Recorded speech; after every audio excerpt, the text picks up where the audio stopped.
Hey guys, Dr. Kahu here, welcome back to my channel. Now today I'm going to be doing another what if, and that is what if Goku had Barnes Immortality, part 12. Now as usual guys, if you guys can, please like and subscribe, leave your comments down below and let me know what you think. And not only that, please guys, take care of your guys selves, okay? I know lockdown sucks, but your life matters more than going out there and, you know, getting the virus. So take care, don't worry about anything and just look after yourselves, okay? Most important. And yeah, without further ado guys, let's get into the next part of the what if, and that is what if Goku had Barnes Immortality, part 12. Now let's begin. Now in the last episode I actually failed to mention that 17 and 18 were going after Aniraza, okay, that was what they were doing. I failed to mention that in the last what if, just gonna let you know. And the survivors of the Tournament of Power right now are, in Universe 7, Goku, Vegeta, Gohan, Broly, Paragus, and the 2 androids, okay? Now from Universe 11 is Jiren the Grey, Dispo, and Topo. And from Universe 3 is Aniraza, okay? He is fused into his full form. Now, when I last left off, for the most part, Gohan is facing off against the 2 Super Namekians. Because they're still... oh, sorry, and I failed to mention about Kefla and Kaba and the 2 Super Namekians and Hit. Sorry, my bad. So Gohan is facing against the 2 Super Namekians. What's the name? Broly is facing against Kefla and Kaba. Androids 17 and 18 are going to be facing off against Aniraza. Vegeta is fighting Topo. And what's it called? Paragus for the most part is trying to recover. I see Paragus is still in it too, but he's severely injured from his battle, so he's no help. And Goku for the most part staying around. You know, he's going to be fighting a Hit clone in the sense, okay? So now that you got everything out of the way, let's get into the next part, okay? So let's begin. So right off the bat, the moment Kefla transforms into her form, she makes her presence known. And she even tells Kaba to stay back, but Kaba tells her that no, this guy Broly is something different, really powerful. So Kaba powers up a Super Saiyan.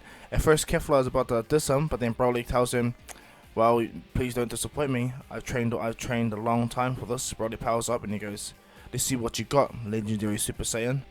And Kefla's like, okay then Saiyan of Universe 7, let's go!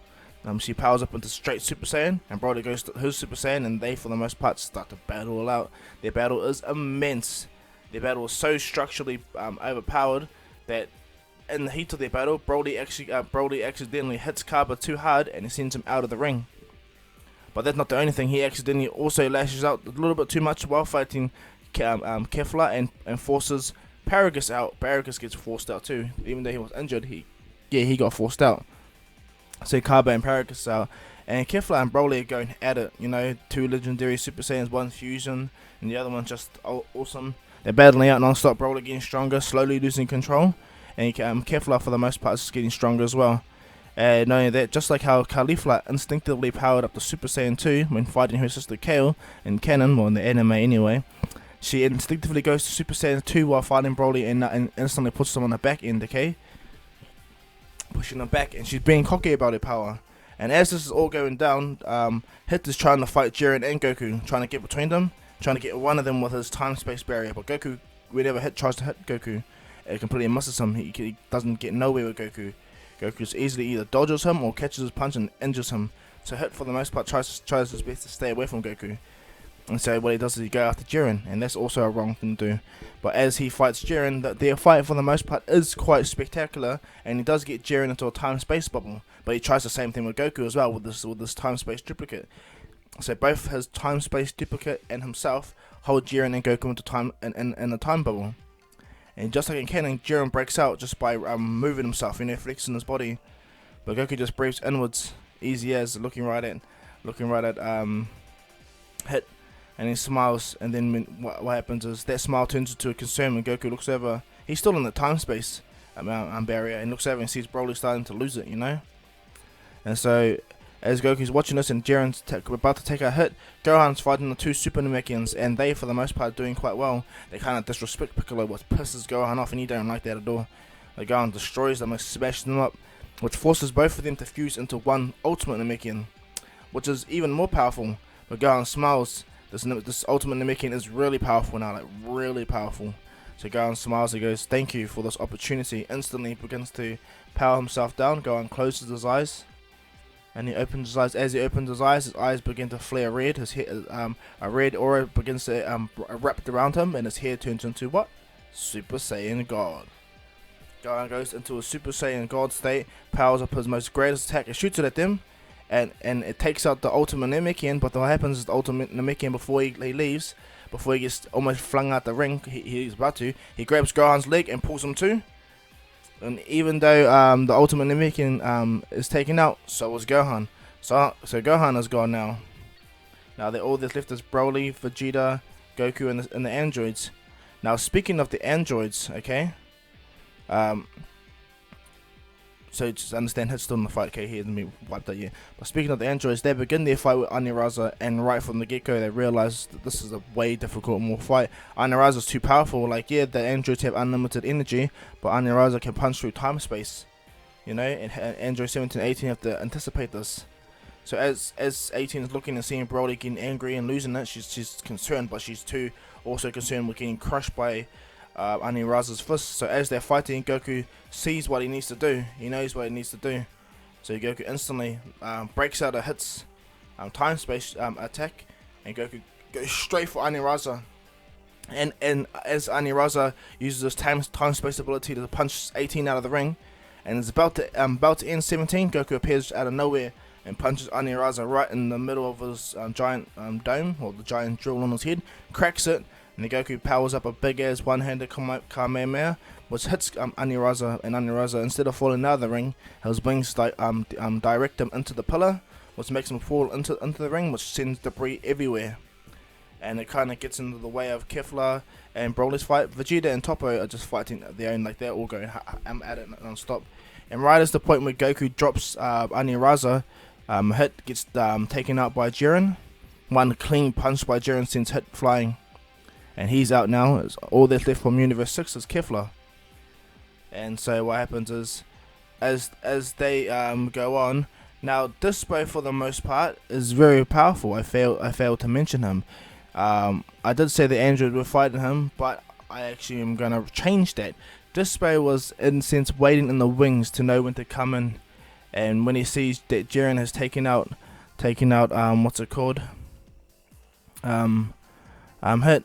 Dispo instantly appears by Jiren, and Jiren tells Dispo to help Toppo. So Dispo, without holding back, goes straight into a speed of light form and attacks Vegeta. And so what happens is, as Dispo rushes to Vegeta, Vegeta's fighting Toppo, and they're doing mean. Vegeta and Super Saiyan God, and Toppo's in his full power and base form, and to the point where Dispo comes, and as Dispo comes, he goes to attack, and he takes Vegeta off guard. So Vegeta's fighting two beings, real powerful, Dispo and Toppo, until 17 comes and helps Vegeta. 17 goes to fight Dispo, while Vegeta fights Toppo. So their battle is intense, okay? Like, what happens is 17 has to get to the point where he has to sacrifice himself to hold Dispo in a barrier and drop him and Dispo out of there. So 17 and Dispo are gone. And this kind of pisses off Vegeta, even Toppo. And Toppo understands that he has to drop his pride, drop everything he has to win, even if he has to go full God of Destruction mode.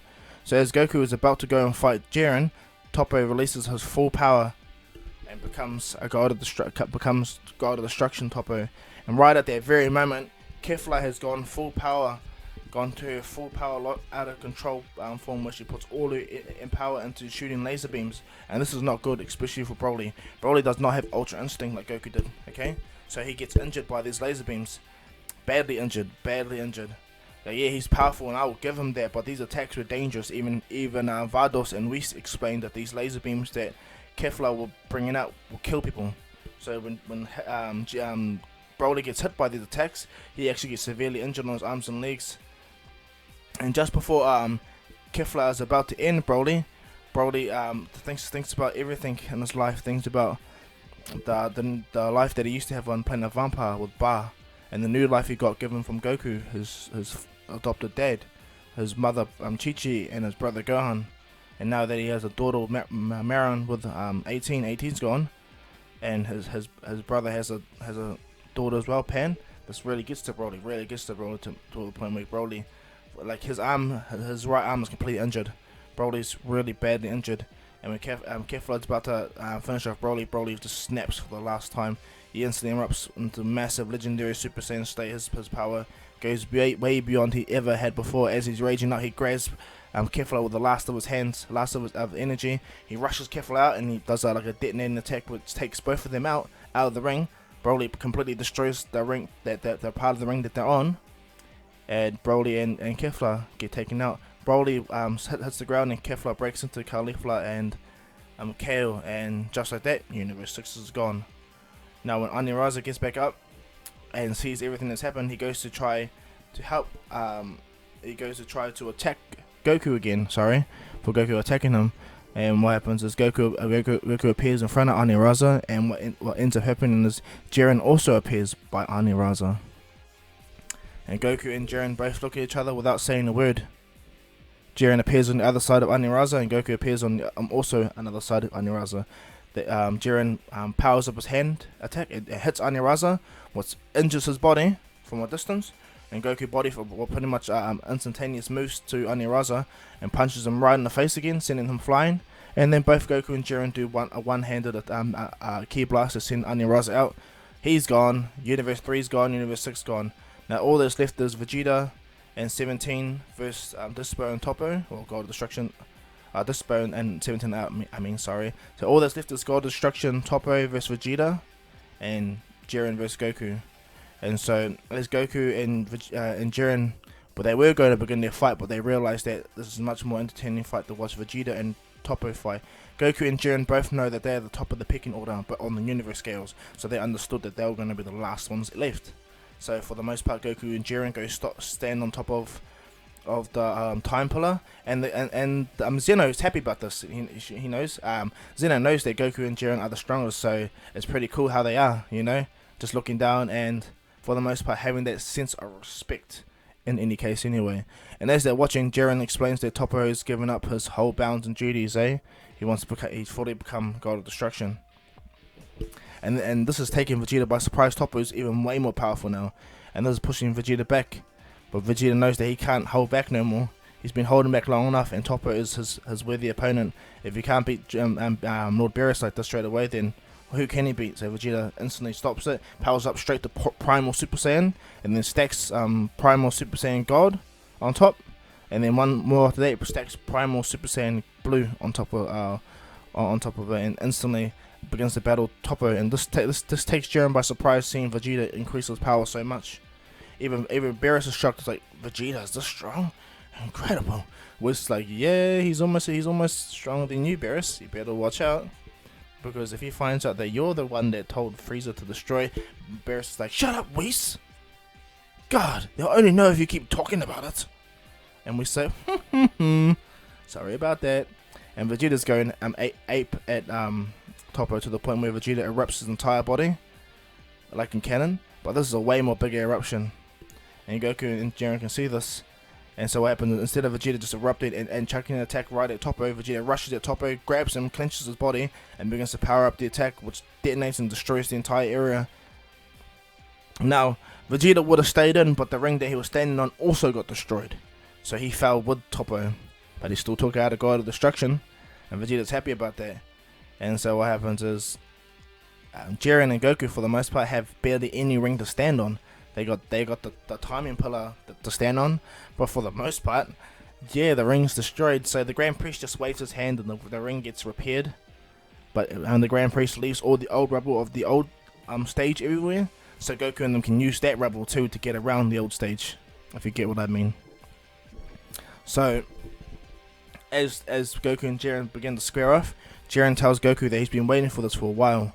He understood that you have taken out your God of Destruction. And Goku says, interesting. And he goes, how powerful are you then, Jiren? Jiren smiles at Goku, and he goes, I've been training with my angel for the past year. Normally I train by myself, but when I heard that another mortal has defeated the God of Destruction, I knew I had to push myself beyond my own individual limits. The angel of my universe taught me many things, real powerful things. Things that would easily subdue you, son Goku. And Goku smiles and goes, well, also I learned from my angel as well. But he told me about you, and I've been practicing for the most part to try to see if I can surpass you, and for the most part you do not disappoint. And Jiren getting angry at Goku's cocky remarks, and Jiren just instantly doesn't without hesitation powers up showing his energy, and this shocks everyone. All the gods of destruction, everyone that's on the stage, Universe 11, all the angels that exist now, and all the members of Universe 7. Beerus is shocked too to feel Jiren's energy. Oh, that's powerful one, mortal. And then Goku smiles and does the same thing, same flex, in the ultimate in the Super Saiyan God form, which shocks even Beerus even more. He's like, oh wow, these two are seriously crazy. All the other gods, angels are looking on in absolutely amazement. The 4 gods of destruction that didn't get the universe destroyed, the ones that stand above them, they are instantly intrigued upon what's going to happen too. They dumbfounded at the scale of the power, you know. So everything for the most part really full on changes. And so Goku stares off at Jiren and they're ready to battle. And that's why I'm going to leave this what if, guys. I hope you like this. Please like and subscribe and leave your comments down below. Now, as usual, guys, it's Dr. Kahu saying peace.